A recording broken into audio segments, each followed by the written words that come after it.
ভারতের সংবিধানকে সম্মান জানিয়ে প্রত্যেকটা ধর্মাবলম্বী মানুষের নিজের নিজের অধিকার আছে।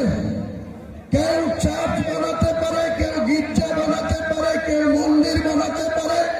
আমরা মুসলমান যারা তারা আল্লাহর ঘর মসজিদ বানাতে পারে। এখানে মিডিয়া বন্ধুদের বলবো, ন্যাশনাল মিডিয়ার বন্ধুদের বলবো, আপনারা দেখতে পাচ্ছেন বাংলায় এবং ইংরেজিতে এখানে পবিত্র বাবরি মসজিদের ভিত্তি স্থাপন প্রস্তাব লেখা আছে।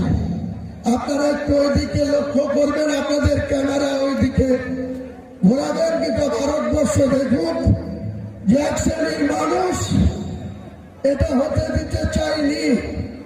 বাবরি মসজিদ নাকি ভারতের মাটিতে হবে না।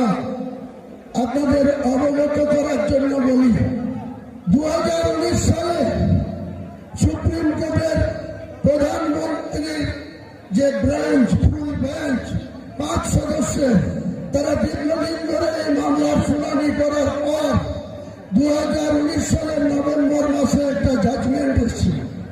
সেই জাজমেন্টে কোনো পেপার ছড়াই প্রত্যেকটা মানুষের অধিকার, যার ডিড এবং কিডের বলে যার মিউটেশন, কনভার্সন, অর্থাৎ কাগজ কলমে যে মালিক, সেই মালিকানার প্রত্যেকজনের অধিকার আছে।